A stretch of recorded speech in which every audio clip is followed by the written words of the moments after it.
¿Alguna vez se han preguntado cómo un país define, dónde empieza y dónde termina? ¿Cómo se pasa de tener ideas medio vagas sobre un territorio a tener esas líneas súper claras y definidas en un mapa? Bueno, hoy vamos a meternos de lleno en la historia fascinante de cómo Chile fue trazando sus fronteras. Y es que esa es la pregunta del millón, ¿no? Porque uno pensaría que es tan simple como, no sé, agarrar un lápiz y un mapa. Pero, para nada.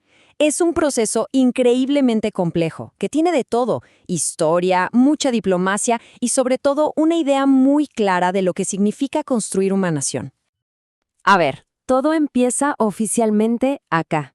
Imagínense esto. La Constitución de 1833 decía que Chile iba desde el desierto de Atacama hasta el Cabo de Hornos y desde la cordillera de los Andes hasta el Mar Pacífico. O sea, usaba hitos naturales gigantescos. Sonaba súper poético, ¿verdad? Pero claro, como límite práctico, era de todo menos preciso. Y ojo que esto no era algo que solo le pasara a Chile.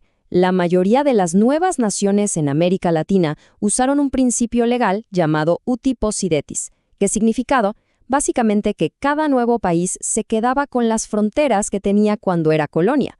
El gran problema, claro, es que se basaban en mapas coloniales viejísimos que eran, para decirlo suave, súper ambiguos y a veces hasta se contradecían.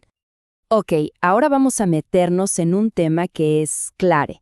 De verdad, para entender todo lo que viene después, hay que tener súper clara una diferencia fundamental entre dos palabras que parecen lo mismo, pero no lo son.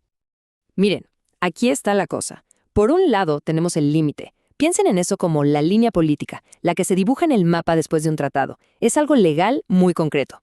Pero por otro lado está la frontera, y esto es algo vivo. Es una región entera, un espacio social y cultural donde la gente vive, comercia, se mueve, y muchas veces esa vida diaria ni se fija en la línea que dibujaron los políticos. Exacto. La frontera, entonces, es una construcción social. La hace la gente, las comunidades con sus idas y venidas. La dinámica cultural y económica de esa zona muchas veces simplemente ignora las líneas políticas. Por eso decimos que es una zona de integración, un espacio que está en constante movimiento. Entonces, volvemos a la pregunta: ¿por qué al principio todo era tan vago, tan impreciso? Bueno, la respuesta tiene mucho que ver con la mentalidad de esa época, y nos abre la puerta a la segunda parte de esta historia. Hay una cita del historiador Jorge Pinto que lo explica perfecto. Dice que a la clase dirigente de la época le interesaba más que nada conocer el territorio y ocuparlo, o sea, sentar soberanía en él. La prioridad no era tanto tener la línea perfecta en un papel, sino algo mucho más práctico. A ver, para que quede claro, los desafíos eran gigantes. Primero, no había un conocimiento geográfico detallado como el que tenemos hoy, ni de cerca. Segundo, estaba muy arraigada la idea de que los límites de Chile ya los había trazado la naturaleza.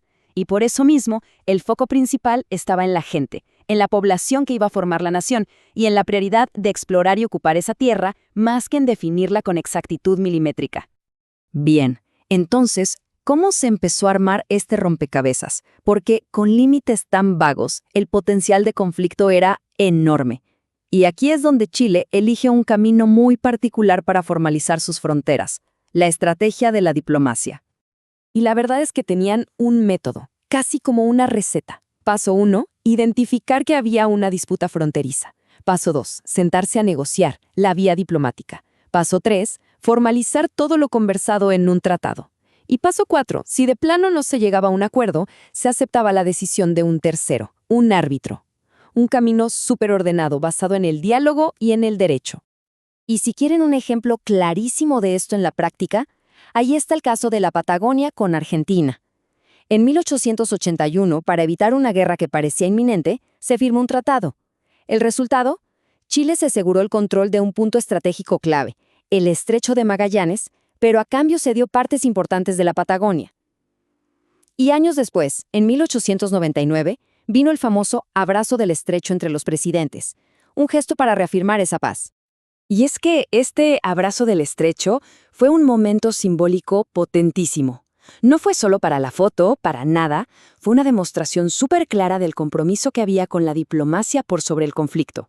Era decir, miren, así es como vamos a resolver nuestros problemas. Ahora, ¿qué pasaba cuando ni con toda la diplomacia del mundo se ponían de acuerdo? Bueno, para eso estaba el laudo. Esta era la herramienta legal que se usaba. Básicamente, es una decisión que toma un árbitro neutral y que tiene el mismo peso que una sentencia judicial. Lo más importante es que ambos países, de antemano, se comprometían a aceptar el resultado fuera cual fuera. Y todo este proceso, todos estos tratados, negociaciones y arbitrajes, fueron dejando una huella muy profunda. De hecho, forjaron un principio que se convirtió en la columna vertebral de la política exterior chilena por muchísimo tiempo, un verdadero legado de tratados. Creo que no hay mejor forma de resumirlo que con esta frase del historiador Guillermo Lagos: lo pactado obliga. Así de simple y así de potente. La idea de que un acuerdo firmado, la palabra empeñada en un tratado, es ley, y se tiene que respetar sí o sí, sin importar qué pase después. Y aquí está el corazón de todo el asunto. Chile fue construyendo una tradición jurídica muy fuerte de respetar esos acuerdos. Y atención con esto, incluso cuando significaba una mengua, o sea, una pérdida, una disminución de sus propios intereses vitales, se consideraba que respetar la ley y mantener la paz era a la larga mucho más importante que ganar un poco más de territorio. Y con esto cerramos. Toda esta historia nos enseña cómo se trazaron los límites, esas líneas en el mapa, pero nos deja picando una pregunta para el ahora. Si los límites son esas líneas del pasado, ¿qué son las fronteras hoy? En este mundo hiperconectado, ¿qué significan esas zonas de intercambio, esas fronteras vivas? Porque la historia del límite, quizás, ya está escrita, pero la de la frontera, esa se sigue escribiendo todos los días.